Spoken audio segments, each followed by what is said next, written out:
Меланомот е рак на кожа која потекнува од клетките на кожата наречени меланоцити. Тоа се клетки кои на вашата кожа и го даваат тенот. Додека се сончате, меланоцитите произведуваат црн пигмент меланин, кој има основна улога да ја заштити кожата од ултравиолетови зраци, а од друга страна, вам ви го возможува оној прекрасен бакарен тен. Вистинската причина за појава на меланомот се уште не е позната. Се смета дека изложувањето на сончевите зраци и на другите извори на ултравиолетово зрачење е најголем фактор на ризик за настанување на кожниот карцином, и тоа повременото изложување на сонце.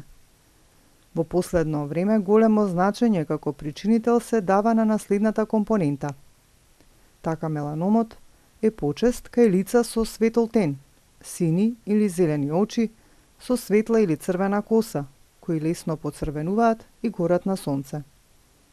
Во третина од случаите малигниот меланом потекнал од некоја од пигментираните бемки по телото, па с големен ризик на настанување има кај лице кој има повеќе од 50 бемки на својата кожа. Просечно по телото секој човек има од 15 до 20 различни пигментирани бемки или дамки. Во ризик фактори се вбројува и податокот за сончеви изгореници со пликови во детство или тинеџерска возраст. Малигниот меланом е видлив тумор и поради тоа е можна рана диагноза. Промената е лесно видлива и пациентот може сам да ја примети. Сепак, популацијата како и лекарите треба да бидат едуцирани во препознавање на знаците при појава на меланомот. Прв знак за меланом е промена во големина, бојата или обликот на постоечката бемка. Меланомот може да се јави и како нова дамка која обично изгледа невообичаено, црна е и со грд изглед. Обично ги има до 4-та година, а потоа бледнеат. За да запомните на што треба да внимавате, потсетете се на првите 4 букви од абецедата. Асиметрија. Едната половина на бемката е различна од другата со или без појава на сателитски бемки во близина на постојаната бемка. Раб. Рабовите на бемката се разјадени, раскрвавени, назабени, заматени или неправилни, а пигментот се шири кон околната кожа. Боја. Бојата е нееднаква, може да се видат нијанси на црна, кафена и розова боја. Диаметар. Промената во големината на постоечката бемка. Меланомите се обично поголеми од гумичката на молив, односно од 5 мм. Промените што нагло растат и се со диаметар поголем од 10 мм треба да се сметаат за сомнителни. Сомнителна е и локацијата на промената. Во најголем процент меланомот се создава на грбот, нозете или пак на места подложни на постојани трауми, повреди и иритации, како лицето, вратот и слично. Меланомот е најинвазивен и најопасен карцином, кој брзо се шири и метастазира, тешко се лекува и може да заврши со смрт. Затоа, раната диагноза е единствен начин да се намали смртноста од меланомот во денешно време, бидејќи лекувањето на проширената болест има незначително влијание врз преживувањето.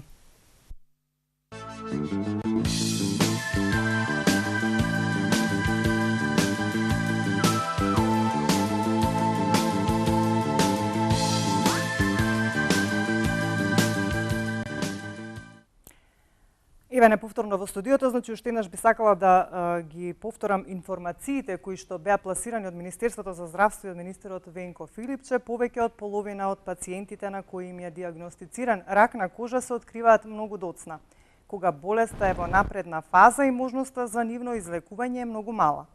Само годинава во мој термин се регистрирани 480 пациенти со меланом, или еден од видовите на карцином на кожа кој е и најсмртоносниот. Министерот за здравство Филипче кажа дека лани биле регистрирани 645 пациенти, а во 2016 година 611 заболени од меланом. Во овие бројки не влегуваат пациентите кои во меѓувреме развеле метастази од меланомот. Исто така, значи, најмладиот пациент кој што е опериран од меланом кај нас е за жал 13 годишно дете и неговата состојба се следи.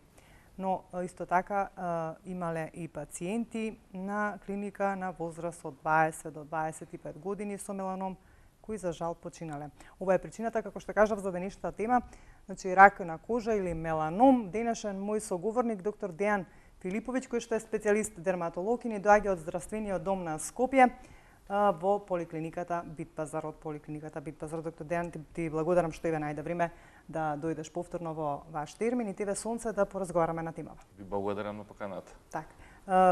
Податоците се тие, значи официјалниот, так, министерот директно во однос на оваа состојба и одлучивме еве некако да ја обработиме оваа тема, се со цел некако да подигнеме свеста на... Секако, па и како што рековте вие на почетокот во уводот, доста актуелна тема. Во месец мај, кога е активна онаа кампања за борба против меланомот и за рано детектирање пред се, затоа што меланомот е единствен малиген тумор кој се јавува на кожата, односно на меланоцитите, кој што ако се открие навреме може да се спречи. Меѓутоа затоа подоцна ќе напоменеме. Јас сепак би се задржал повеќе околу меланомот, една дефиниција да ги информираме луѓето што е и како е. Така. Значи, меланомот е тумор малиген, единствен малиген тумор кој се јавува на кожата, на меланоцитите ги зафаќа и кожата и сузокожите. Најинвазивен, односно најбрзо се шири, може многу брзо да метастазира и тоа дури и во срцето и мозокот, што нели се едни од најстрашните метастази. Меѓутоа, најбитно е да се знае дека доколку навреме се детектира, може да се отстрани комплетно, без никакви последици и пациентот, односно човекот, да продолжи да живее најнормално како што до самиот момент живеел. Како што кажавме, тоа е најчеста форма на рак. Може ли да се лекува ако се открие навреме, како што кажа? Секако. Значи, ранната детекција е најбитна. Што вклучува? Значи, што се случува од кога вие кај вас ке диагностицирате нели со оној ваш преглед, дека терапијата се состои во хируршко отстранување. Така, значи мора да се хируршко отстранување, потоа тој се праќа на биопсија да се провери нели за точно што станувало збор, меѓутоа со правилна рана детекција и отстранување хируршко, значи се спречува било каков проблем понатамошен и човекот продолжува нормално да живее како до самиот момент. Да, меѓутоа во некои случаи дали ќе треба и кога станува збор за другите бемки да се следат или да се отстранат? Секако. Без разлика, значи доколку се отстрани еден меланом не значи дека сите други бемки се меланоми. Меѓутоа, нели, би било паметно доколку веќе еднаш е диагностицирано кај еден пациент меланом да се проверат и оние суспектни други бемки кои што мислиме дека може да малигнизираат. Така. Како да се спречи и да се открие навреме? Тоа е нешто што е најважно, нели, бидејќи сите ние горе-долу имаме бемки на нашето тело. Колку што јас можев да се информирам, велат дека оние бемки кои што се на грбот, на лицето, тие се некако најризични тука да се развие меланом. И зошто тие тој дел на телото, значи на грбот и на лицето? Најризични се, значи, оние фотоекспонирани делови, односно лицето, деколтето, рацете, нозете. Ке напоменеме подоцна, не се само тие, сепак знае меланом да се јави и на места каде што неги се заштитени од сонце. Најбитна за детекција, каде што човекот сам навремено би си детектирал и би дошол нели на преглед понатамошен, е она позната светска евалуација, односно ABCD систем за оценување на меланомот.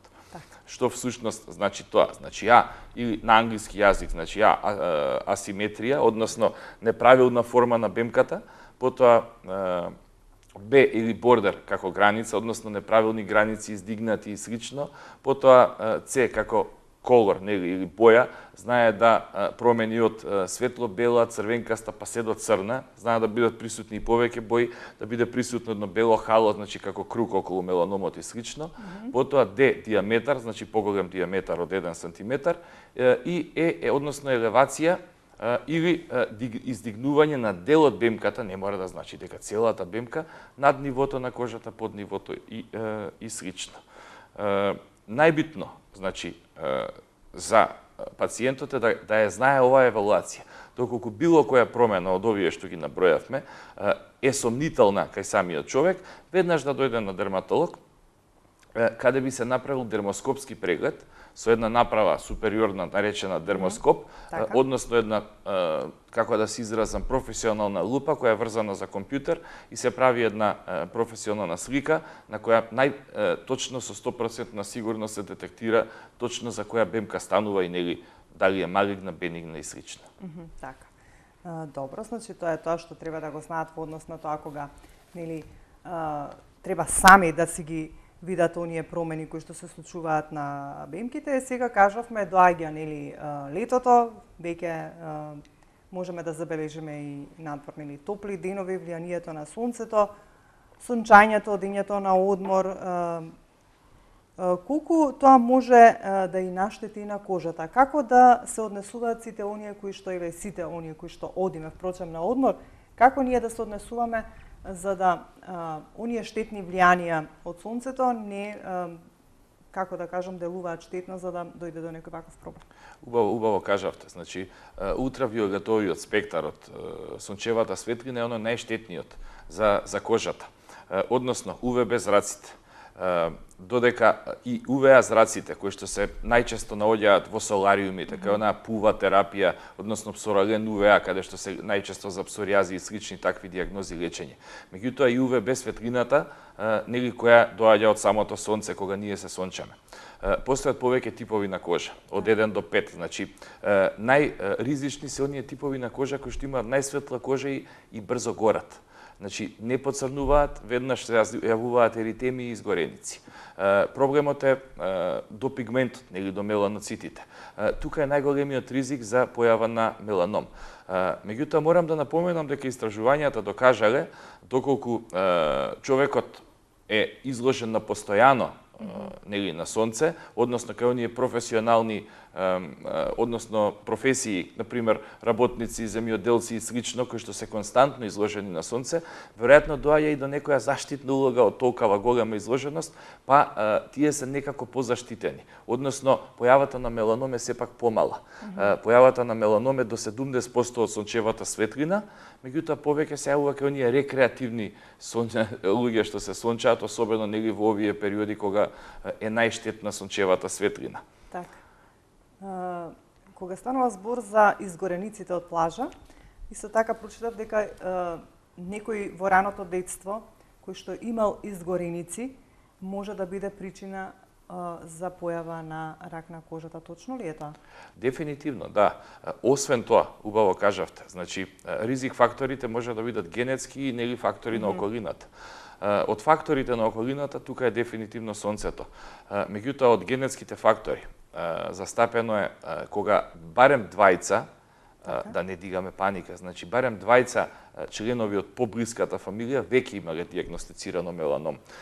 Потоа кај оние луѓе со светол тен, светли очи кои што брзо горат, како што напоменавме. Кај луѓе што имало трансплантација на органи, кај што имало изгореници во детството и такви некои слични ситуации. Меѓутоа, многу е битно да се каже дека кремата со заштитен фактор игра огромна улога во заштитата од сонцето. И тоа не само за појава на меланом. Туку, например, кај овие луѓе кои ги напоменавме со многу светла кожа и за заштита од појавување на нови бемки. Затоа што знаеме дека после 30-та година, особено кај луѓето со побел тен, бројот на бемки се зголемува.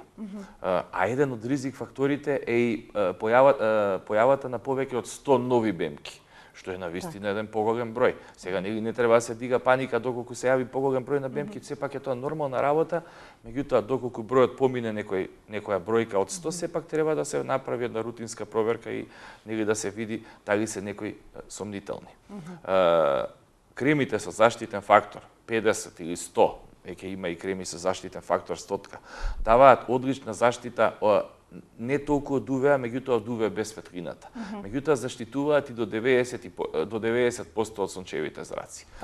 Најбитно е да се реаплицираат и да се нанесуваат неколку пати во денот. Значи половина часа пред излегување на сонце или на плажа или како и да е, да се намачкаме, да се заштитиме, потоа на секој 2-3 часа да се реаплицира истата крема.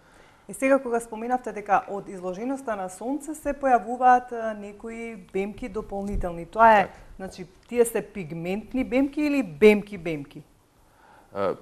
Пигментни бемки. Има разлика? Да, се јавуваат различни типови на Така. бемки зависно со возраст. Така. Јас сега зборувам кај онаа популација од да речеме 25-30 па до 50 на години, се јавуваат оние нормални бемки. Над 50 години веќе се јавуваат оние така наречени актинични себороични кератози кои што се навидум лушпести, малце поспецифични Така. типови на промени кои што се јавуваат нели заради ионизирачкото зрачење, односно ова УВБ и УВА светлина кај постарите луѓе. Потоа се јавуваат оние така наречени народски старачки дамки, меѓутоа тоа се пак кај повозрастните луѓе и такви слични промени кои сепак треба да се Значи сите тие промени спаѓаат на некој начин во бемки. Сите тие спаѓаат во бемки, да. Така, без разлика што се малку можеби побледи, малку по црвени. Сега кога станува збор за заштитата од сонцето и за користењето на кремите, како правилно, бидејќи многу често луѓето знаат да отидат на плажа и тогаш да се намачкаат со кремите и со заштитните средства. Меѓутоа, говорејќи многу пати на оваа тема, знам дека сите ваши колеги посочуваат дека барем половина час пред да излеземе на сонце треба да се намачкаме со кремата. Точно ли е тоа? Држи ли тоа така? Така, јас напоменав, значи минимум половина час пред да излеземе на сонце за да веќе има ефект кремата. Затоа што ние знаеме и самите највеќе гориме ние први пола саат додека на пример на плажа излагаме као додека се намачкаме, чекај ова, чекај она, поминува времето и веќе се ствара еден еритем и изгореница. Морам да напоменам дека разранување, загребување, не знам, закачување или нели гребнување на бемките што веќе постојат, не може да доведе до појава на меланом. Тоа е мит. Значи, многу пациенти, да не речам грото, 95%, па ако не и 100%, од времето, па дури и јас така како мал сум слушал, дека бемката е разранета, доаѓаат пациенти, дигаат паника, докторе се разрани бемкава, шо правиме и сите си ја работи. Меѓутоа, тука нема простор за паника. Уште еднаш ќе напоменам, значи со разранување на бемка не може да стане меланом. Може да се инфицира, може да се воспали, може од милион други работи, меѓутоа да малигнизира не. Без разлика нели од типот на бемката. Сега постојат и некои бенигни структури или бемки кои што во ретки случаи знаат да малигнизираат и слично, меѓутоа сепак тие се пратат. Се надевам подолго време доколку нели постоело веќе таква бемка, пациентот веќе бил на дерматолог и ја проверил. Сега зборуваме за оние постоечки бемкички што се малце поголеми, па дури и оние брадавици, папиломи, оние знаете на петалка, најчесто тука настанува паниката. Особено на предели што се наоѓаат каде што лесно може да се закачиме негде на грбот на рацете и тога се дига страшна паника. Значи треба да знае народот дека од таква работа бемката не може да малигнизира. Не може да се случи ништо лошо. Единствен фактор. Но дали треба секогаш да се јават на лекар ако се случи такво нешто? Па да не настане некоја друга инфекција накнадна. Меѓутоа најголем фактор што предизвикува меланом е сонцето, значи. Да продолжиме со заштитата, значи освен овие хемиски креми за заштита со заштитен фактор, тука и облеката. Значи треба да носиме нели лесна, бела, светла облека, меѓутоа со долги ракави, сега колку е тоа можно. Потоа не знам, чадори од сонце и слични работи и мора да знаеме дека дури и тлото, особено песокот рефлектира штетни УВБ зраци. Значи без разлика и доколку седиме под чадор или нешто, ако сме нели на песок, и така може да поцрниме или да изгориме. Кремите со заштитен фактор се најбитни затоа што штитат и од изгореници, нели и од појава на нови бемки. Освен од тоа што штитат за појава на меланом. А кога станува збор за времето во кое што треба да бидеме на плажа, обично ретко кога го почитуваме дека нели во оној период од 11 часот па до 4, така мислам негде беше кога е. Да, од 11 до 16 часот е она дефолт правило дека не треба да се излегува, тогаш е сонцето најштетно. И тоа стои.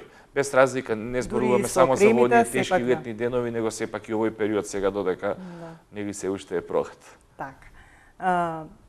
Кои се, кажавме, кои се факторите на ризик за меланом, значи, освен генетските фактори, значи, кажавме, потенциравме ако 1 до 20 членови од семејството веќе имале ваков проблем, тоа значи дека другите членови од семејството треба редовно да ги проверуваат своите бемки?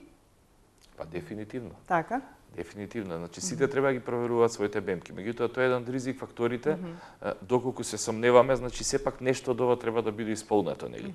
Меѓутоа тоа не значи дека сега секој што имал во фамилија некој со меланом, дека може да добие меланом. Битно е исто да напоменам од искуството како лекар, дека доаѓаат луѓе и кога ќе го чујат сега ова дека двајцата имале нели меланом, прашуваат демек во фамилијата имам бар двајца членови со било кој друг тумор. Значи не зборуваме за други типови на тумор. Зборуваме конкретно за меланом, односно рак на кожата. Доколку има двајца членови или повеќе, нели, што нели сепак не е тоа 100% дека ќе биде, меѓутоа нели е зголемена шансата. Проблемот со меланомот е тоа што знае, како што напоменав на почетокот, да се јави и на места кои што се заштитени од сонцето. Ние сме имали случај, напоменавте на почетокот за министерот и за директорката од клиниката за дерматологија, за директорката од пластичната хирургија, и јас го пратев тоа и баш читав за тоа. Меланоми знае да се јават и под ноктот. Тие се многу тешки за детекција. Значи, проблемот е во тоа што цело време ние мислиме дека е некое благо крварење, некоја точка, нешто слично како сме се удриле, а тоа е меланом. Значи, сме имале случаи кај што се јавили таков меланом, така да е многу тежак за детекција. Сепак се тоа нели поретки ситуации, меѓутоа ета така морам да напоменам дека секаде знаат. Говориме за бемките? Конкретно стануваше за збор, стануваше збор за бемка што се наоѓа на палецот на ногата. Една црна точка што мислевме дека е благо крварење, не знам дали се удрил пациентот или слично, на крај излезе дека е меланом. Значи меланомот знае да се јави и на табанот, и на дланките, буквално на целото тело, значи да се јави бемка. Сакам да прашам дали секогаш меланомот мора да биде поврзан со некоја бемка? Да. Мора? Да. Значи, ако нешто се јави некоја раничка на кожата и така натаму сомнително, тоа не може да биде меланом. Мора да биде поврзано со пигментиран дел од кожата, така? Така, меѓутоа од изгорениците и од еритемот што се јавува од сонцето, знаат да се јават нови бемки, па на местото на бемката знае да се јави нели меланом. Сега тоа не е дека се ствара на пример бемка и одма готово е меланом, значи тоа не оди буквално така. Меѓутоа е брз и инвазивен тумор, доколку онаа улцерација, крварење и разранување тек доаѓа после. Тоа е некоја напредна фаза на меланомот. На почеток, како што ги набројавме, оние 5 по ABCD систематизацијата, односно евалуацијата на меланом, бар една-две од тие карактеристики треба да се запазени, за нели да биде навистина меланом. Многу е воочлив. Еднаш кога ќе видите меланом, ќе знаете дека станува збор за меланом. До сега, кај мене, грото од пациентите што доаѓаат за преглед за сомнителни бемки, јас лично не сум налетал во скор период на меланом.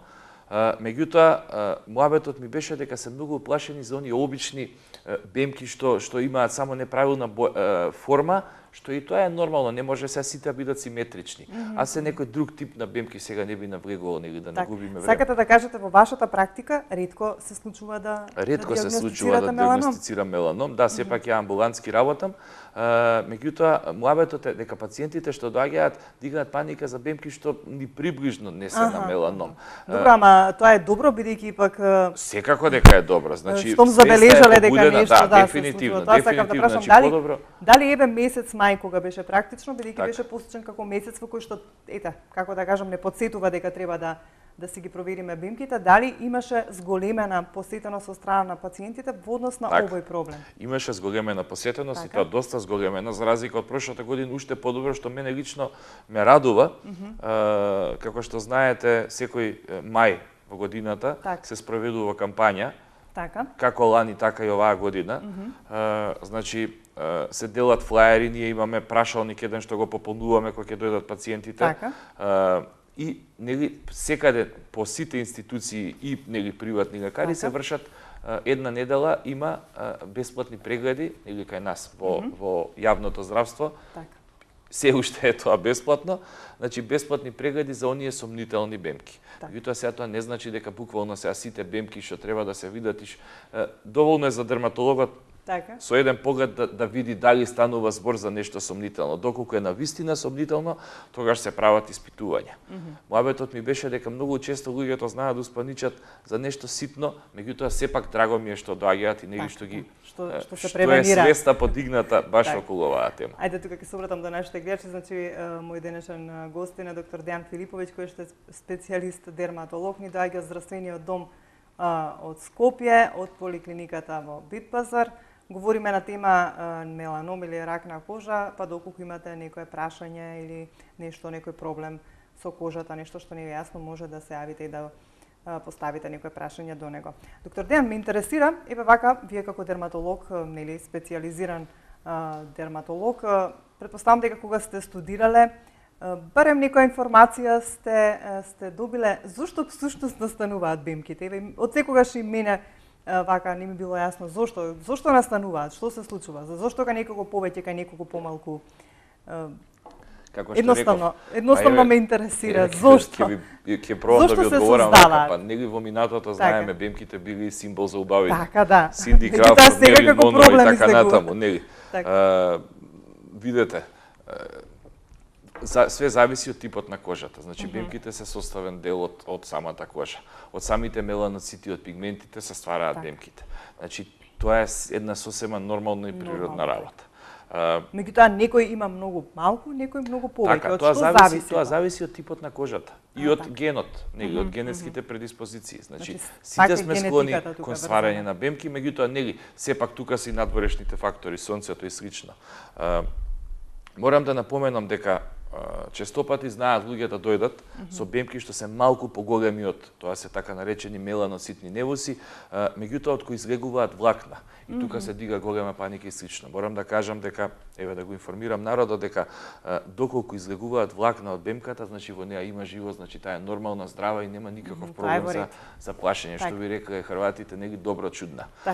Потоа постојат типови на, односно бенигни промени, како например базоцелуларен карцином, спиноцелуларен карцином, ја ги уврстил во бенигни структури, кои што се третираат, многу ретко знаат да малигнизираат, меѓутоа сепак се промени што се пратат. Обично се јавуваат кај постарите лица, се третираат со криотерапија, се третираат со локална цитостатска терапија, сега да не навлегувам повеќе околу тоа, и слично, знаат често да крварат, не зараснуваат, знаат да накалемат некоја инфекција и слично, меѓутоа многу ретко малигнизираат. Најчесто се јавуваат на лицето, најчесто околу носот, челото и тука на главата.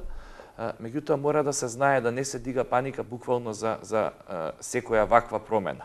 Затоа што кога ќе наведеме оваа евалуација А, Б, С, Д, Е, сега за било каква промена се дига паника. Значи сепак би препорачал да не се дига паника, дека се е нормално, само треба да се дојде навремено за нешто, некоја сомнителна бемка да се провери и нели да се изврши понатамошна процедура за отстранување и лечење.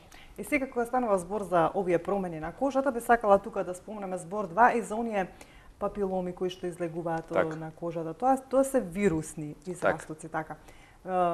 Дали се тие опасни и дали може од нив нешто да се случи, односно да предизвика рак на кожата? Па нели баш напоменав претходно. Најчесто е проблемот со папиломите. Тоа се оние меки брадавички што се наоѓаат на мала петалка. Дали се тие поврзани со рак на кожа? Тоа ме интересира. Не, воопшто не. Воопшто не. Тоа се вирусни брадавички. Тоа е вирусна инфекција, вирусна брадавица што се јавува буквално кај дечиња од најмала возраст па до нели највозрастни луѓе. Најчесто се јавуваат како провокација, например, на вратот, од ланчиња, од крагња, од гребење константно. Потоа од прљавштина, нели од онаа прашина редовна во текот на денот.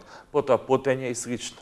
Знаат да се јават најчесто под мишките, кај жените, под градите, нели, кај оние погојазни луѓе под стомакот и слично на места каде што влагата е поголема.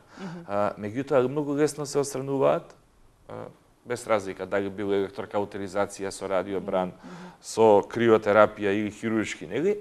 И нема воопшто никаков понатамошен симптом, значи воопшто не малигнизираат. Исто така тука се оние веруки или тртки, предавици што ги знаеме народски кажано, што најчесто се јавуваат на рацете, на прстите и на нозете. Тука се нели и жулевите што се наоѓаат на стапалата. Дали сите тие работи се третираат со тичен азот? Дефинитивно, Така? да. Со течен азот тука сега постојат и други третмани, на пример со уреа 40% за омекнување, за убрзување на третманот, меѓутоа генерално азотот и радиобранот е главен метод за отстранување нивно.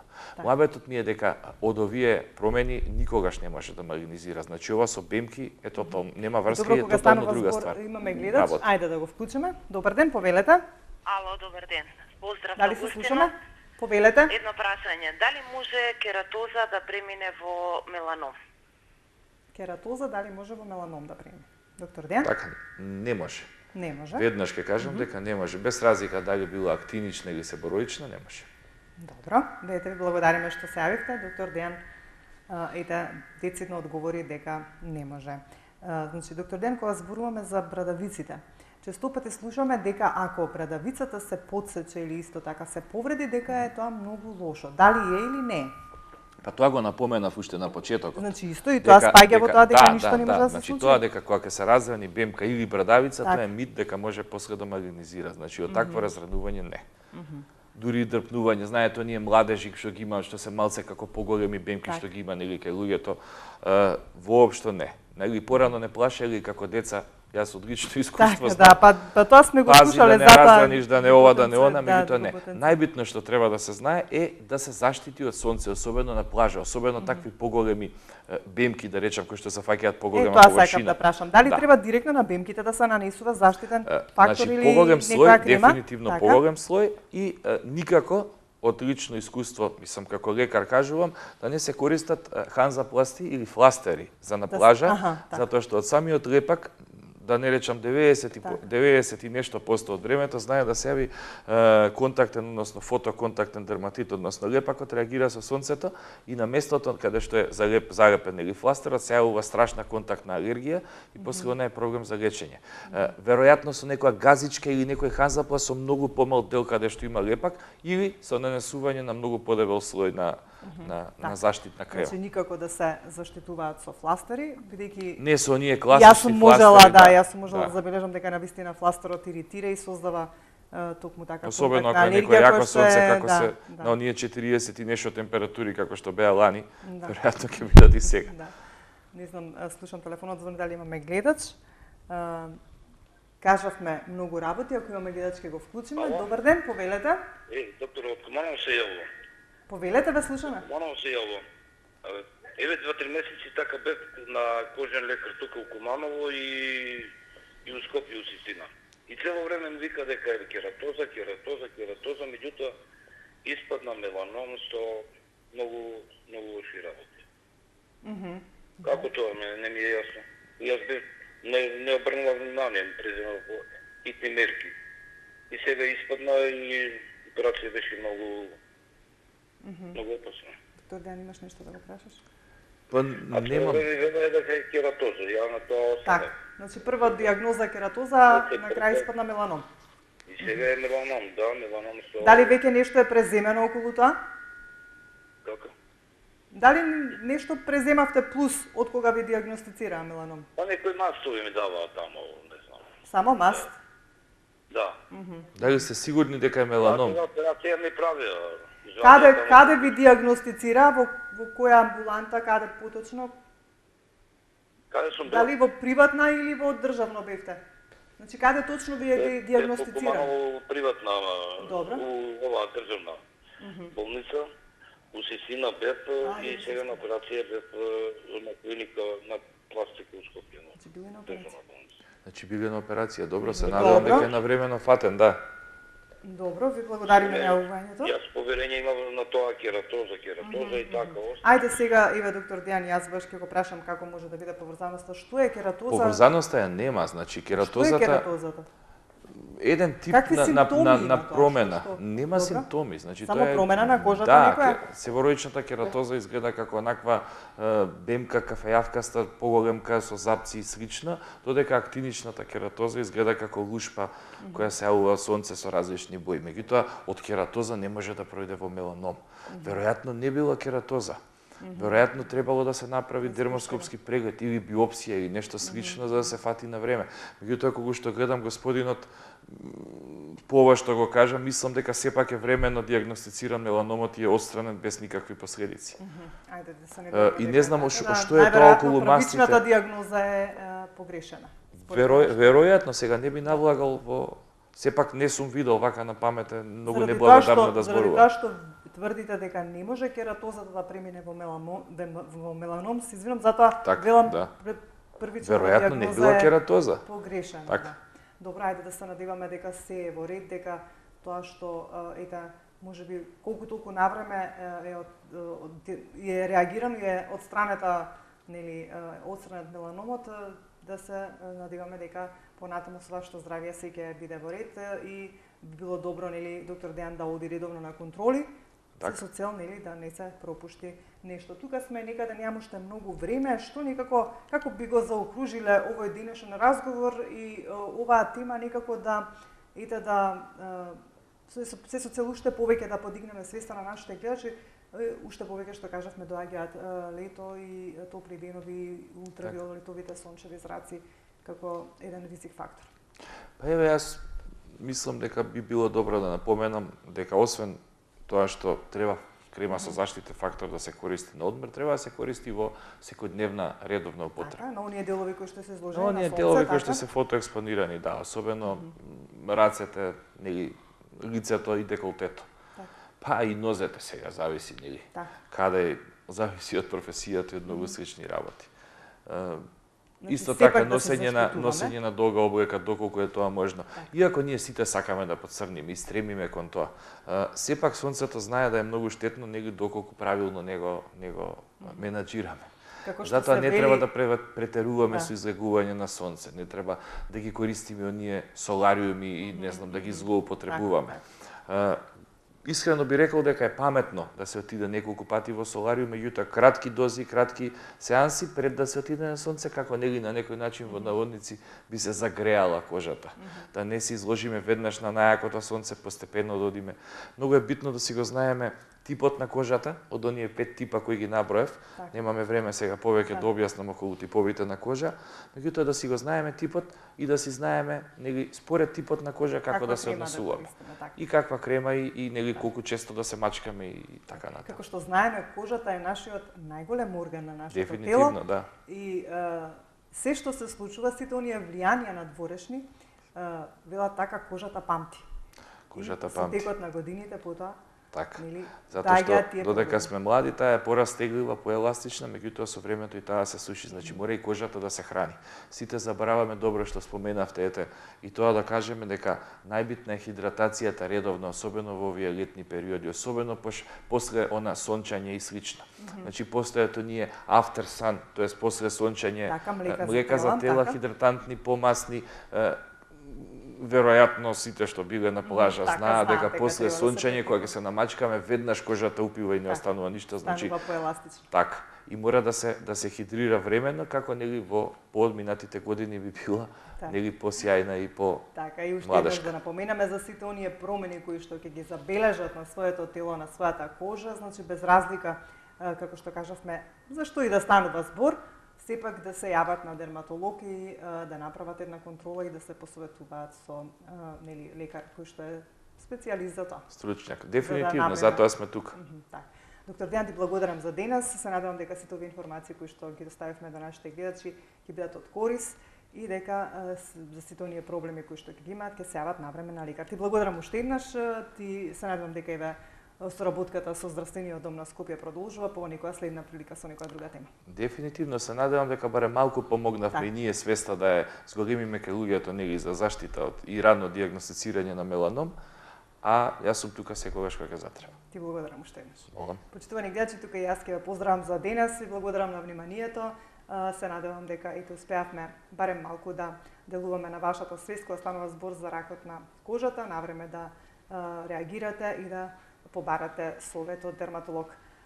Ве оставам во убаво расположение, имајте добро здравје и секако останете понатаму на фреквенцијата на телевизија Сонце.